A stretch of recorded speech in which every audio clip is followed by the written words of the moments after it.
আসসালামু আলাইকুম। Recipes by সেজাস মম চ্যানেলে সবাইকে স্বাগতম জানাচ্ছি অনেক রিকোয়েস্টেড একটা রেসিপি দেখার জন্য, আর সেটা হলো হায়দ্রাবাদি দম বিরিয়ানি। হায়দ্রাবাদির দম বিরিয়ানির রেসিপিটি করে দেখানোর জন্য অনেক দিন ধরে আমার কাছে রিকোয়েস্ট আসছিল, আর আজকের রেসিপি তৈরিতে আমাকে হেল্প করেছেন আমার কিছু ইন্ডিয়ান ভিউয়ার্স। তবে রেসিপিটি আমি তৈরি করেছি আমাদের কিছুটা ট্র্যাডিশনাল ধাঁচে। আশা করছি আজকের এই হায়দ্রাবাদি মাটন বিরিয়ানির রেসিপিটি আপনাদের কাছে অনেক ভালো লাগবে, কারণ এই দম বিরিয়ানিটা কাচ্চি বিরিয়ানির তুলনায় স্বাদে অনেক আলাদা এবং খেতে খুবই সুস্বাদু। বিরিয়ানিতে গোটা মশলার মধ্যে লাগছে 3 টুকরো দারুচিনি, 7-8টা সবুজ এলাচ, 7-8টা লবঙ্গ, মাঝারি সাইজের 1 টুকরো জয়ত্রী, আর সাথে হাফ চা চামচ পরিমাণ শাহি জিরা। আর বিরিয়ানিতে সুন্দর একটা কালার আর ঘ্রাণ তৈরির জন্য ব্যবহার করব প্রায় 1 চা চামচ পরিমাণ স্যাফরন। এবং বিরিয়ানির মাংসটা ম্যারিনেশনের জন্য আমি ভাজা পেঁয়াজ বা পেঁয়াজ বেরেস্তা ব্যবহার করব 1 কাপ। আমি সাধারণত সবসময় পেঁয়াজ বেরেস্তা এভাবে আগে থেকে করে কোনো এয়ারটাইট বোতলে সংরক্ষণ করি, তাহলে কাজের সময় আর নতুন করে তৈরি করতে হয় না। আবার চাইলে আপনারা ইনস্ট্যান্ট তেলে পেঁয়াজ কুচি করে ভেজেও এভাবে বেরেস্তা তৈরি করে বিরিয়ানিতে ব্যবহার করতে পারবেন। এখানে হাড় চর্বি সহ 12 পিস কাটে 1 কেজি মাটন বা খাসির মাংস নিয়েছি, তবে বিফ বা গরুর মাংস দিয়েও করা যাবে। মাংসটা ম্যারিনেট করার জন্য 1 কাপ পরিমাণ টক দই নিয়ে নিচ্ছি। টক দইটা পানি সহই ব্যবহার করেছি। সাথে 1.5 টেবিল চামচ রসুন বাটা, 1.5 টেবিল চামচ আদা বাটা, 1 চা চামচ লাল মরিচের গুঁড়া, 1 টেবিল চামচ ভাজা জিরার গুঁড়া, 1 টেবিল চামচ ধনিয়ার গুঁড়া, 1 চা চামচ গরম মশলার গুঁড়া, আর সাথে সবগুলো গোটা গরম মশলা, এবং আরও লাগছে আগে থেকে তৈরি করে রাখা সেই 1 কাপ পেঁয়াজ বেরেস্তা বা ভাজা পেঁয়াজ। আর মাংস মেরিনেশনের সময়ই ব্যবহার করছি হাফ চা চামচ স্যাফরন, এতে করে মাংসের সুন্দর একটা কালার এবং ফ্লেভার আসবে। আর শুধুমাত্র মাংসের জন্য স্বাদমতো লবণ দিতে হবে, আমি এখানে 1 টেবিল চামচ পরিমাণ লবণ ব্যবহার করেছি। আর সয়াবিন তেল লাগছে মাংস মেরিনেশনে 2/3 কাপ, তবে পুরোটা তেল একবারে ব্যবহার করছি না, আমি এখানে কিছুটা তেল অবশিষ্ট রেখে দিচ্ছি পরবর্তীতে মাংসটা কোটিংয়ের জন্য। এবার মাংসের সাথে খুব ভালোভাবে মশলাগুলো মাখিয়ে এটাকে মেরিনেট করতে দিতে হবে। হাতে যদি সময় না থাকে সেক্ষেত্রে কমপক্ষে 1 ঘন্টা, তবে খুব ভালো হয় যদি আপনারা ওভারনাইট এটাকে মেরিনেট করতে পারেন। সেক্ষেত্রে আগের রাতে মাংসটাকে মেরিনেট করে নর্মাল ফ্রিজে রেখে দিতে হবে। আর যদি 1 ঘন্টার জন্য মেরিনেট করেন তাহলে এটাকে ফ্রিজে রাখার প্রয়োজন নেই। এবার মাংসটা মেরিনেশনে রেখে দেওয়ার আগে অবশিষ্ট তেলটুকু উপর থেকে এভাবে কোটিং করে দিয়ে দিব, যাতে মাংসটা ড্রাই না হয়ে যায়।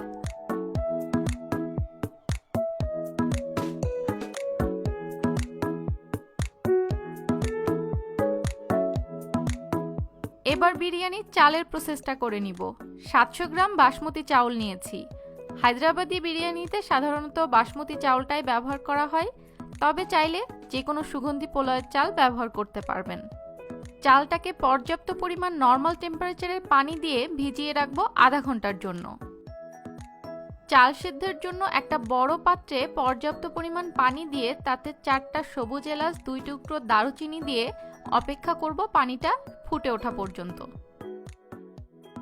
এখানে হাফ কাপ কুসুম গরম দুধের সাথে হাফ চা চামচ স্যাফরন দিয়ে এটাকে একটু মিলিয়ে রেখে দিব পরবর্তীতে রাইসে ব্যবহার করার জন্য। বিরিয়ানির মাংসটা আমি ওভারনাইট মেরিনেশনে রেখেছিলাম, এটাকে এখন নর্মাল ফ্রিজ থেকে বের করে নিয়েছি। সাথে আরও নিয়েছি হাফ কাপ পুদিনা পাতা, হাফ কাপ ধনে পাতা এবং একটা লেবু। এই সব কিছু দিয়ে এখন মাংসটাকে আবার একটু মাখিয়ে নিতে হবে। হায়দ্রাবাদি বিরিয়ানিতে কিন্তু ধনে পাতা, পুদিনা পাতা আর লেবুর রসের ব্যবহারটা অবশ্যই করতে হয়। বিরিয়ানির ফ্লেভারের পার্থক্য কিন্তু এখানেই।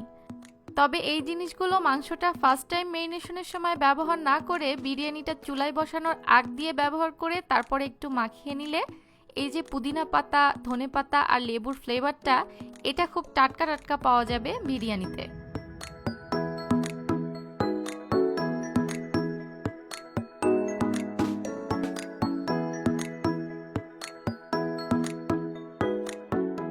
মাংসটা এই পর্যায়ে আর মেরিনেশনে রাখার প্রয়োজন নেই। যেই পাত্রে বিরিয়ানিটা রান্না করব সেই পাত্রে 1 চা চামচ পরিমাণ ঘি চারিপাশে খুব ভালো মতো লাগিয়ে নিয়ে তারপর মাখিয়ে রাখা মাংসটা ঢেলে দিতে হবে। মাখিয়ে রাখা মাংসের সম্পূর্ণ তেল মশলা সহ এই মাংসের উপরে দিয়ে তারপর মাংসগুলোকে ঠিক হাত দিয়ে এমনভাবে ছড়িয়ে দিতে হবে যেন পাত্রের প্রতিটা অংশে মাংস থাকে, কোনো অংশ পাত্রের খালি না থাকে। বিরিয়ানিতে একটা স্পাইসি ফ্লেভার আনার জন্য 4-5টা আস্ত কাঁচামরিচ মাঝখান থেকে এভাবে কেটে দিয়ে দিলাম। সাথে আর 1/4 কাপ পেঁয়াজ বেরেস্তা মাংসের ওপর থেকে ছিটিয়ে দিয়ে মাংসটা মোটামুটি রান্নার জন্য রেডি রাখলাম। এবার বিরিয়ানির চাল সেদ্ধ করে নেওয়ার জন্য আধা ঘন্টা আগে ভিজিয়ে রাখা চালগুলো 2-3 বার পানি পরিবর্তন করে পরিষ্কার করে ধুয়ে একটা স্ট্রেইনারে পানিটা ঝরিয়ে নিয়েছি। অন্যদিকে চুলায় ফুটে ওঠা পানির সাথে চাউলের জন্য পরিমাণ মতো লবণ আর সাথে 1 টেবিল চামচ সয়াবিন তেল দিয়ে চালটা দিয়ে দিব সেদ্ধ করার জন্য। অবশ্যই ফুটে ওঠা পানিতে চালটা সেদ্ধর জন্য দিতে হবে, এটা খেয়াল রাখবেন। আর চুলার জালটা এ পর্যায়ে মিডিয়াম হাইতে থাকবে। আর এখানে একটা লেবুর অর্ধেক বা প্রায় 1/2 টেবিল চামচ পরিমাণ লেবুর রস দিয়ে দিচ্ছি। সাথে লেবুর এই আস্ত অংশটাও চাউলে আমি দিয়ে দিচ্ছি, এতে করে চাউলটা অনেক ফ্লেভারফুল এবং ঝরঝরা হয়। আর লেবুর বিচিটা অবশ্যই আগে থেকে ফেলে দিতে হবে। 7 থেকে 8 মিনিট সময় লাগতে পারে। চালটা পুরোপুরি 100% সেদ্ধ হবে না, তবে 70%-এর উপরে, মোট কথা 70 এবং 80%-এর মাঝামাঝি অবস্থায় থাকবে চালটা সেদ্ধ। সেই পর্যায়ে খোসা সহ এই লেবুর টুকরোটা উঠিয়ে নিয়ে চালটা সঙ্গে সঙ্গে একটা স্ট্রেনারে গরম পানিটা ঝরিয়ে নিতে হবে। চাউলের ভেতরে একটা সাদা হালকা শাঁসের মতো থাকবে, সেই পর্যায়ে আসলেই বুঝতে হবে চাউলটা মোটামুটি 70%-এর উপরে সেদ্ধ হয়ে গেছে। এবার রাইসটা একটু গরম থাকতে থাকতেই ঠিক এভাবে ছড়িয়ে ছড়িয়ে মাংসের উপরে বিছিয়ে দিতে হবে যেন ভেতরে চাপা ধরে না থাকে। এভাবে একটু খুলে খুলে ছড়িয়ে দিলেই পরবর্তীতে রান্নার পরেও বিরিয়ানির চালটা অনেক ঝরঝরা থাকবে। অর্ধেকটা রাইস দেওয়ার পর স্যাফরন মেশানো দুধ অর্ধেক দিয়ে দিলাম আর সাথে আরও 1/4 কাপ পেঁয়াজ বেরেস্তা। তারপর বাকি রাইসটুকু ঠিক একইভাবে ভালো মতো ছড়িয়ে দিতে হবে। এমনভাবে রাইসটা বিছিয়ে দিতে হবে যেন চারপাশে সমানভাবে থাকে। আর উপর থেকে রেখে দেওয়া বাকি অর্ধেক স্যাফরনের দুধটা ছড়িয়ে দিতে হবে। যদি আপনাদের কাছে স্যাফরন না থাকে সেক্ষেত্রে দুধের সাথে হালকা জর্দার রং মিশিয়ে ব্যবহার করতে পারবেন। আধা কাপ পুদিনা পাতা এবং আধা কাপ ধনে পাতা থেকে সামান্য কিছুটা রেখে দেওয়া ধনে পাতা আর পুদিনা পাতা উপর থেকে ছিটিয়ে দিলাম। সাথে 2 টেবিল চামচ ঘি এভাবে একটু জায়গায় জায়গায় অল্প অল্প করে দিয়ে দিতে হবে।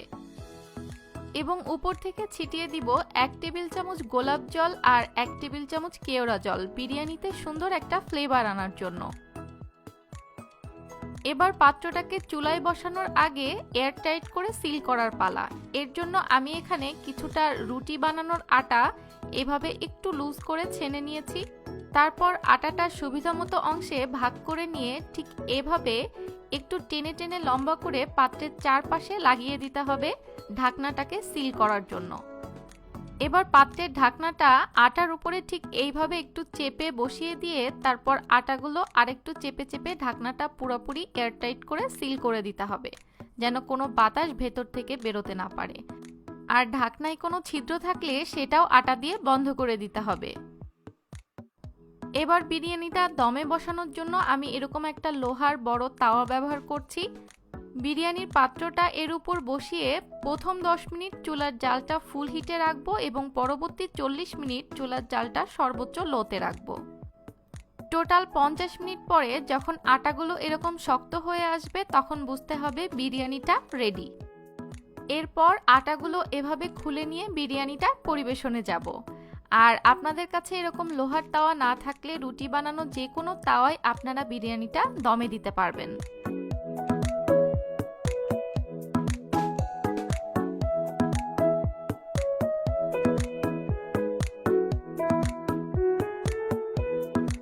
বিরিয়ানির রাইসটা কতটা ঝরঝরে হয়েছে আপনারা দেখেই নিশ্চয়ই বুঝতে পারছেন। বিরিয়ানি পরিবেশনের জন্য ঠিক এভাবে এক সাইড থেকে প্রথমে উপর থেকে রাইসগুলো উঠিয়ে নিতে হবে আর তারপর আস্তে করে ঠিক একই পাশ থেকে মাংসটাও উঠিয়ে নিতে হবে। রাইস এবং মাংস দুটোই কিন্তু খুব ভালো মতো কুক হয়েছে। এরকম পারফেক্ট ঝরঝরে বিরিয়ানি তৈরি করতে একটা জিনিস অবশ্যই খেয়াল রাখবেন, যে পাত্রে বিরিয়ানিটা দমে দিচ্ছেন সেই পাত্রটা যেন অবশ্যই হেভি বটম বা মোটা তলানিযুক্ত পাত্র হয়, না হলে মাংসটা নিচ থেকে পুড়ে বা লেগে যাওয়ার সম্ভাবনা থাকে।